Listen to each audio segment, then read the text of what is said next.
आता कामगार बंधू भगिनींसाठी कार्यक्रम प्रसारित करत आहोत, कामगार सभा.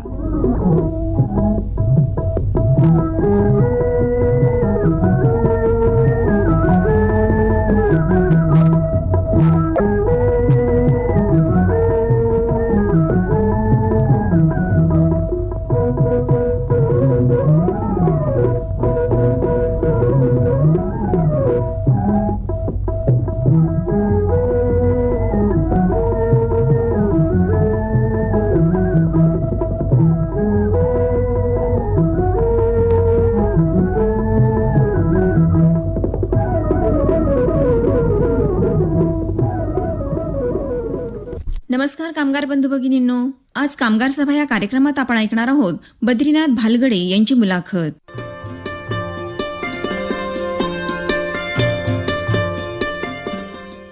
नमस्कार कामगार बंधू भगिनींनो, कामगार सभा या कार्यक्रमात मी सीता नामदे सर्व श्रोत्यांचं स्वागत करते. कामगार बंधू भगिनींनो, आज कामगार सभा या कार्यक्रमात आम्ही आमंत्रित केला आहे बद्रीनाथ भालगडे यांना. बद्रीनाथ भालगडे हे एसटी महामंडळात सिल्लोड आगारात वाहक या पदावर गेल्या 18 वर्षांपासून कार्यरत आहेत. तसंच ते अनेक सामाजिक कार्यात सहभागी असतात आणि सगळ्यात महत्त्वाचं म्हणजे ते एक उत्तम कवी आहेत. तेव्हा आज आपण जाणून घेणार आहोत त्यांच्या काव्य प्रवासाविषयी आणि त्यांच्या कार्यप्रवासाविषयी. बद्रीनाथ भालगडे सर, तुमचं कार्यक्रमात स्वागत आहे. नमस्कार. बद्रीनाथ सर, आज तुम्ही एसटी महामंडळात कंडक्टर म्हणजे वाहक या पदावर कार्यरत आहात. त्याबरोबरच तुम्ही सामाजिक कार्यात देखील सहभागी आहात. तर तुमच्या सामाजिक कार्याविषयी आम्हाला सांगा की तुम्ही काय काय करतात. मी वाहक पदावर कार्य करत असताना समाजासाठी जे काही करता येईल, जसं की वृक्षारोपण, बेटी बचाव बेटी पढाव, अंधश्रद्धा निर्मूलनाची काव्य, ज्या काही प्रकारानं करता येईल समाजासाठी, त्यामध्ये मला समाधान वाटतं आणि मी ते कार्य करीत असतो. वृक्षारोपण, अशा काही ठिकाणी वृक्षारोपण केलं की जिथं समाज जायला घाबरतो, स्मशानभूमीमध्ये सुद्धा वृक्षारोपण करणे, स्वतःचे वाढदिवस वृद्धाश्रम अनाथाश्रमामध्ये साजरे करणे, अंधश्रद्धेवर काव्य करून सनी समाजाचं प्रबोधन कसं होईल आणि काही चुकीच्या रूढी बंद कशा पडतील आणि चांगल्या रूढी कशा निर्माण होतील याकडे मी जास्त लक्ष देत असतो. तुम्ही आता म्हणालात की तुम्ही बेटी बचाव बेटी पढाओ याच्यासाठी सुद्धा तुम्ही प्रयत्न करत आहात. तर त्यासाठी म्हणजे तुम्ही नेमकं काय करतात? त्यासाठी मी पहिले कवितेचा छंद असल्यामुळं मुलींनी शिकावं अशा सकारात्मक कवितेचं लेखन करून वेगवेगळ्या शाळेवर जाऊन त्या कवितेच्या माध्यमातून त्यांना प्रेरणा मिळेल त्या कवितेचं मी कार्यक्रम करत असतो. शिवाय काही मुलींना गरज भासल्यास शिक्षणाची याची त्याची माझ्याकडनं जेवढी होईल तेवढी मदतही करत असतो. आणि मी वाहक पदावर असल्यानंतर विद्यार्थिनी जे बसने माझ्या येणार जाणार आहेत त्या प्रत्येकाची मी चौकशी करून ती शिक्षण कसं घेईल याकडे जास्त लक्ष देतो. आताच आपण सगळ्यांनी कोरोना अनुभवला, त्या काळामध्ये आम्ही सिल्लोड कवी ग्रुपनी आणि काही शिक्षक मित्रांनी कोरोनामध्ये गरजवंतांना अन्नधान्याची किट वाटप केली. पहिल्या कोरोनात तर लोक खूप घाबरायचे. मी आणि सिल्लोड पोलीस स्टेशनच्या API नालंदा मॅडम आणि प्रकाश खरात दादा आम्ही सडकेवर घरी प्रत्येकाच्या जाऊन गरजवंतांना ते अन्नधान्य किट केली. पैसा सर्वांनी दिला फोनवरती, पण प्रत्यक्ष फार लोक घाबरायचे. तेव्हा जवळपास पहिल्या कोरोनामध्ये आम्ही 70-75 हजार रुपयांचं अन्नधान्य वाटप केलं. बरं, या सगळ्या सामाजिक कार्यामध्ये हा जो निधी तुम्हाला लागला तो तुम्ही कसा जमवलात? कोरोनाच्या काळात जो एवढा मोठा निधी लागला तो आम्ही फोनवर जिवंत मनाची माणसं आहेत, कवी आहेत, शिक्षक आहेत, मित्रमंडळी यांच्याकडनं आम्ही वर्गणी गोळा करून तो खर्च भागवला.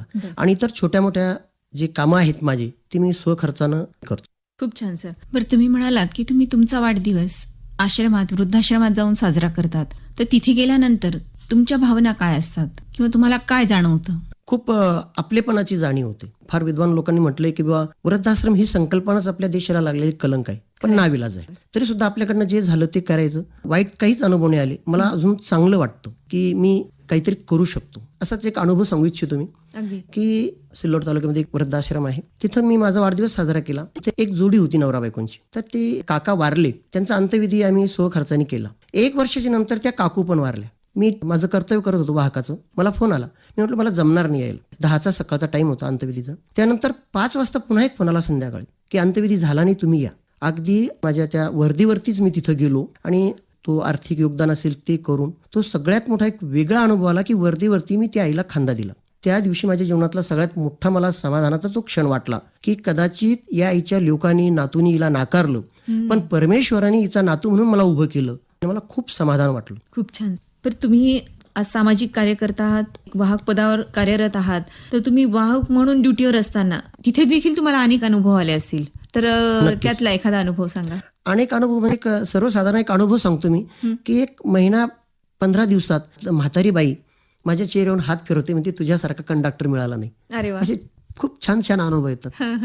एक आजीबाईचं तर पाकिट हरवलं होतं, ते मारलं की विसरलं काही माहित नाही, तोंड ओळखीची होती, नाव माहित नाही, काही नाही. ती चक्क म्हटली, अरे तू तर पैसे पण देऊन टाक बाजारला आणि तिकीट पण काढून घे, उद्या देऊन टाकेल. आणि दिले पैसे दिले. मला सांगायला आनंद वाटतो, मला नाव माहित नाही, काही नाही. 15 दिवसांनी मला एका काकाने पैसे दिले. म्हणे तुम्ही माझ्या पत्नीला पैसे दिले होते, आजीला, तुम्हाला माहित नाही. अरे वा, बरं वाटलं मला. खूप छान. बरं बद्रीनाथ सर, तुम्हाला कविता लिखाण आणि सामाजिक कार्याव्यतिरिक्त आणखीन कोणकोणते छंद आहेत बरं? फोटोग्राफी छंद आहे, जुनी नाणी त्याचा संग्रह आहे, विशिष्ट क्रमांकांच्या चलनी नोटांचा संग्रह आहे, अच्छा. जुन्या वस्तूंचा संग्रह आहे. अशा अनेक प्रकारचे छंद जोपासलेले. त्यातला एक छंद तर त्याची खूप वावा होते तो की कोणता? कागदपत्र कशी सांभाळावी. मुलाची टीसी आईनं सांभाळावी हे मला राग येतो. त्यामुळे कागदपत्र कशी सांभाळावी हे 100च्या वरती फायलिंग कागदपत्रांच्या आहेत माझ्याकडे. त्याचं प्रदर्शन भरवलं होतं हितचिंतकांनी. अनेकांनी त्याची दखल घेतली बरं. आणि खूप वाहवा केली. तुमच्या एसटी महामंडळात तुमच्यातील कलागुणांना वाव मिळण्यासाठी कोणत्या स्पर्धा घेतल्या जातात का बरं? हो, आमच्या महामंडळामध्ये क्रीडा स्पर्धा वगैरे होतात आणि नाट्य स्पर्धाही होतात. कवितेच्या स्पर्धा वगैरे, साहित्यिक असं वातावरण नाही. ते निर्माण होण्यासाठी म्हणजे आज महामंडळामध्ये कंडक्टर, चालक वगैरे खूप गुणी लोक आहेत, अगदी कलावंत आहेत, साहित्यिक आहेत. त्यांची एक चळवळ उभी केली आहे आणि काही अधिकारी आणि कर्मचाऱ्यांच्या एक युनिट आम्ही स्थापन करून गेली 5 वर्षापासून स्वखर्चानं साहित्य संमेलन घेतोय. बरं. पहिलं साहित्य संमेलन घेतलं ते अंमळनेरला घेतलं आणि आता नुकतंच जे 5वं झालं ते देवगडला घेतलं. बरं, ह्यासाठी तुम्हाला काय खंत वाटते की आज तुम्ही एक कवी आहात, कवितेला तुमच्या वाव मिळत नाहीये? महामंडळामध्ये कवितेला स्थान नाही, ही त्रुटी आहे आणि आम्ही तो प्रयत्न करतोय भरून काढण्याची. ही जी चळवळ उभी केली आहे आम्ही, तर निश्चितच हिला चांगलं स्वरूप येईल असं आम्हाला वाटतं. खूप चांगले अधिकारी यामुळे आम्ही जोडले गेलेले आहेत. आता आमचे आगार प्रमुख शंकर वैजनाथ स्वामी, छत्रपती संभाजीनगरचे विभाग प्रमुख क्षीरसागर सर, हे कलागुणांना वाव देणारे लोक आहेत. परंतु काही प्रोसेस असतात, त्या प्रोसेस कंप्लीट झाल्याशिवाय हे होणार नाही. आणि आमची एकच इच्छा आहे की महामंडळाने हे काव्य संमेलन घ्यावं. आज आम्ही स्वखर्चाने घेतोय, महामंडळाने ते घ्यावं ही मी एक विनंती करतो. खूप छान. बरं, आता आपण वळणार आहोत तुमच्या कवितेच्या प्रवासाकडे. आपण त्या प्रवासाकडे वळण्याच्या आधी तुमची एक छान कविता ऐकूया. मी जवळपास सर्वच विषयावर कविता लिहितो आणि स्त्रियांच्या बाबतीत फार सकारात्मक लिहितो. बर. माझं म्हणणं आहे की ज्यांच्या घरी स्त्री आनंदात आहे त्याचा परिवार यशस्वी आहे. माझी कविता आहे प्रेरणादायी रूप. प्रत्येक रूपात ती मला प्रेरणादायी आहे. माझ्या जीवन गौरव ग्रंथाची ती कधीच न संपणारी शाई आहे. मला घडविणारी शिल्पकार ती माझी प्रेमळ अशी आई आहे. वा. प्रत्येक रूपात ती मला प्रेरणादायी आहे. क्षणोक्षणी साथ देणारी पत्नी आणि प्रेम पत्नीचे आरोग्यदायी आहे. जीवन माझे आनंदाने फुलणारी पत्नी माझी सुगंधी जाई आहे. प्रत्येक रूपात ती मला प्रेरणादायी आहे. घेते माघार प्रत्येक वेळी माझ्यासाठी. लाड करणारी ती प्रेमळ ताई आहे. मिळते ऊर्जा मज वेगळी म्हणून राखी बांधण्याची मज घाई आहे. प्रत्येक रूपात ती मला प्रेरणादायी आहे. पाहून तिच्याकडे दुःख विसरतो मी.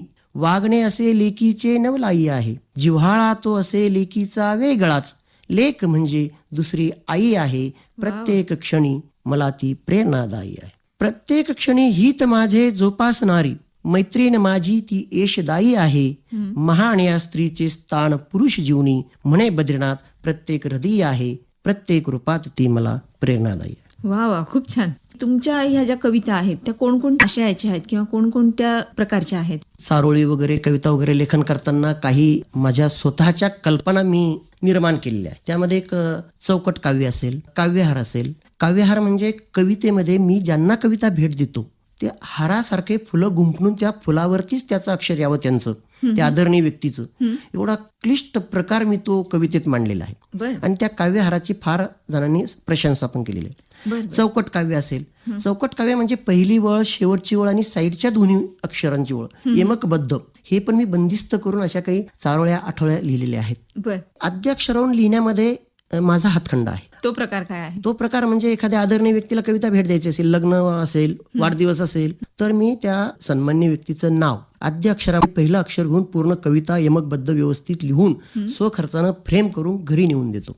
फार कौतुक वाटतं लोकांना या भेटीचं. माझ्या आद्याक्षरावरच्या कविता पोलीस स्टेशनमध्ये आहेत, शाळा महाविद्यालयामध्ये आहेत. किमान 1000 लोकांच्या पेक्षा जास्त लोकांच्या घरी सन्मानानं ती एक फ्रेम असते.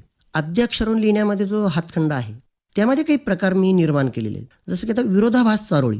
आता ही जी मी चारोळी सांगणार आहे याच्यामध्ये असे आहे की मला हुंडा नको, पण या 4 ओळीचं पहिलं आद्याक्षर जर तुम्ही बघाल, लक्ष ठेवाल तर हुंडा हवा असं त्याचं म्हणणं आहे. जसं की हुंडा हवा, तो म्हणतो हुंडा तुझं गुण सौंदर्यापुढे मोठा नाही, डावलून सर्व काही उभा तुझं पुढे. हु डा हुंडा.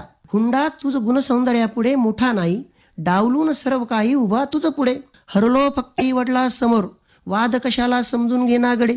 वा वा वा. पहिलं अक्षर की हुंडा हवा. मला चीड येते अशा लोकांची खरंय. की हुंडा हवा आहे त्यालाच हवा आहे. अशा अनेक चारोळ्या लिहिलेल्या आहे की ज्याच्यामध्ये अंतर मनातली भावना आहे पहिली अद्याक्षरामध्ये आणि त्याचा विरोधाभास पुढे आहे. हा एक प्रकार आहे.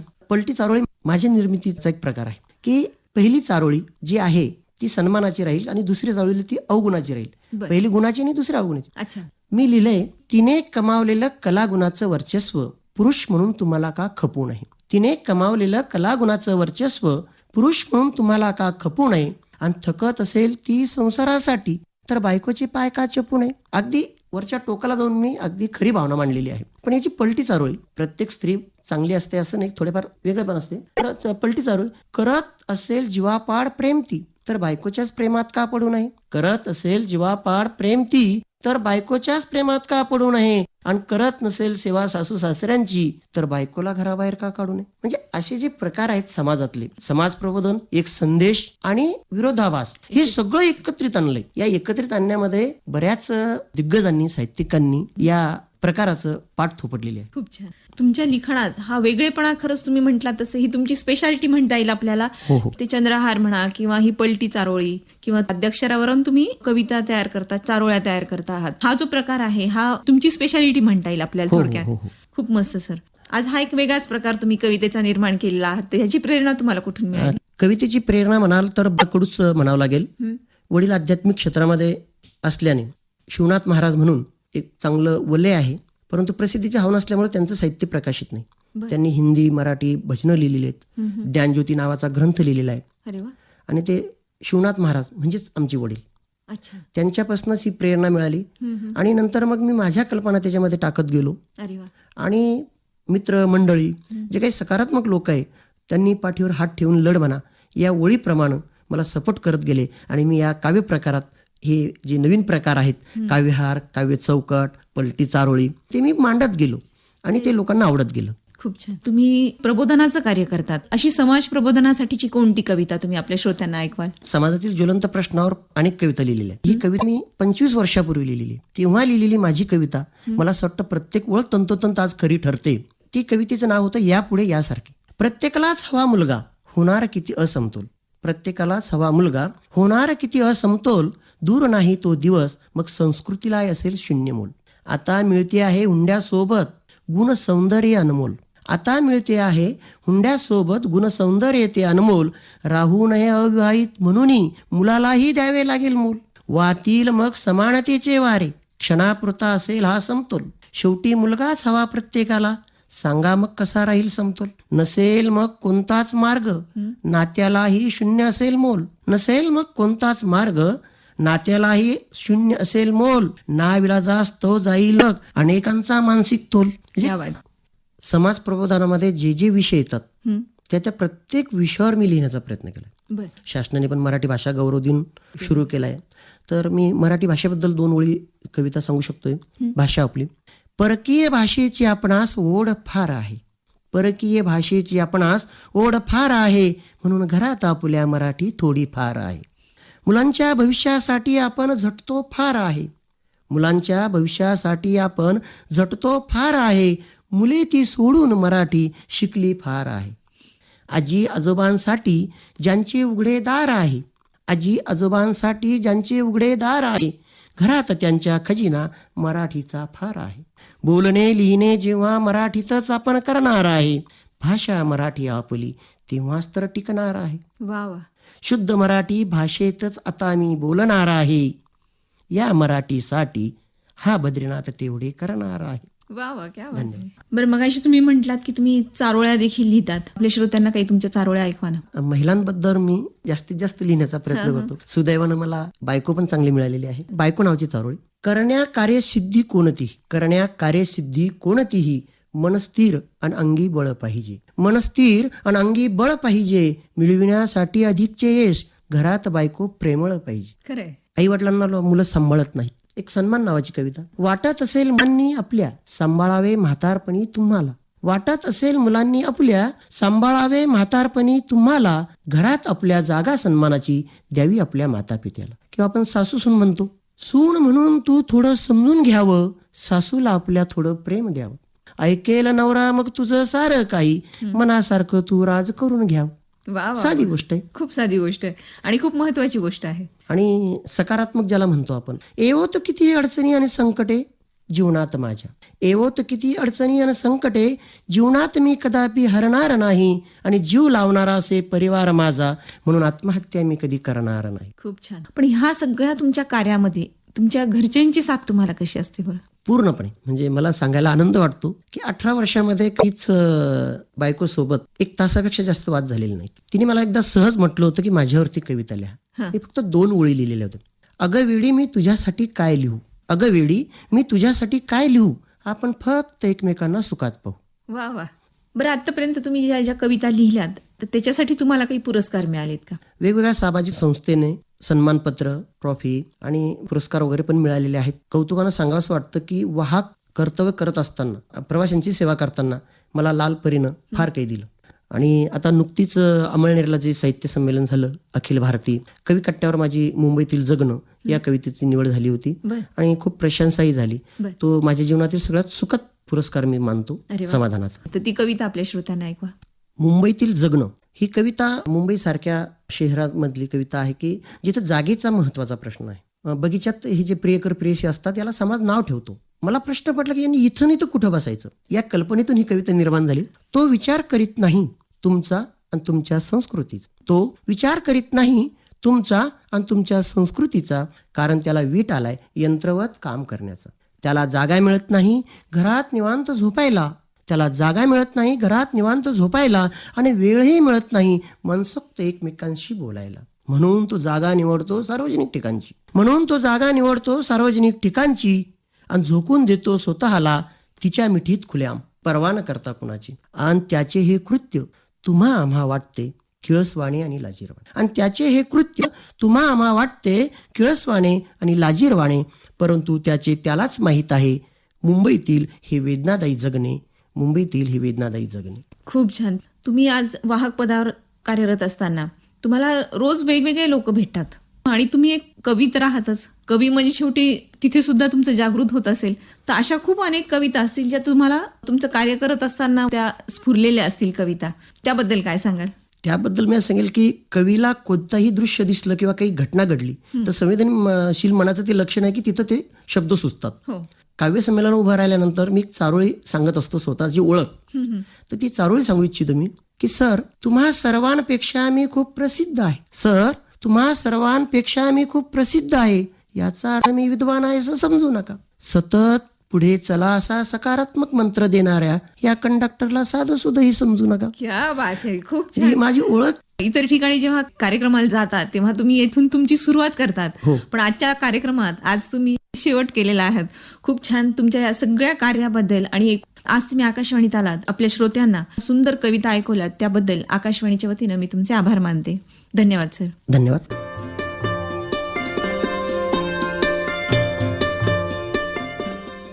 कामगार बंधू भगिनींनो, कामगार सभा या कार्यक्रमात आपण ऐकत होतात वाहक बद्रीनाथ भालगडे यांची मुलाखत. कामगार सभा या कार्यक्रमातून मी स्मिता नामदे आपला निरोप घेते. ही आकाशवाणी महाराष्ट्राच्या छत्रपती संभाजीनगर केंद्राची निर्मिती होती.